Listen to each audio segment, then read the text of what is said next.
Good afternoon. आपण हा शिकणार आहे sound product by human. Sound product by human means मानवामध्ये साऊंड प्रोडक्ट केव्हा होतो आपण हे आता शिकणार आहे.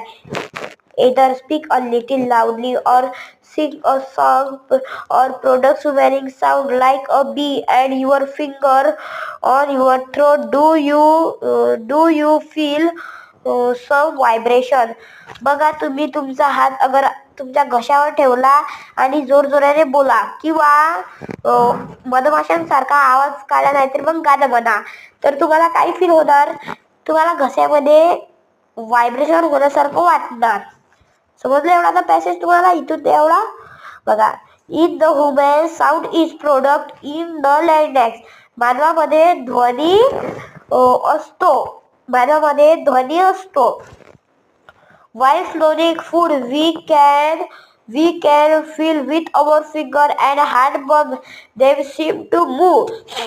जेव्हा तुम्ही जेवण करताना घास गिळता तेव्हा तुमच्या घशाला अगर आपण हात लावला तर आपल्याला तिथे उंच वाटा असा वाटतो. तो बघा, हा आहे तो. बघा, आपण जेव्हा घास गिळतो, घास असा आहे ते आणि इथे जाते, असा जाते.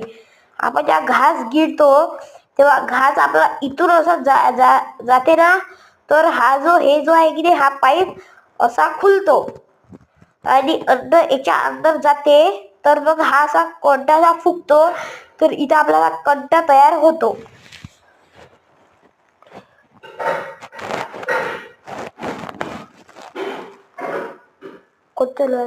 This is nothing but larynx as shown in figure 15.5. It is at the upper end of windpipe. Two vocal cords are stretched across the voice box or larynx in such a way that it leaves a narrow slide between them or for the passage of air.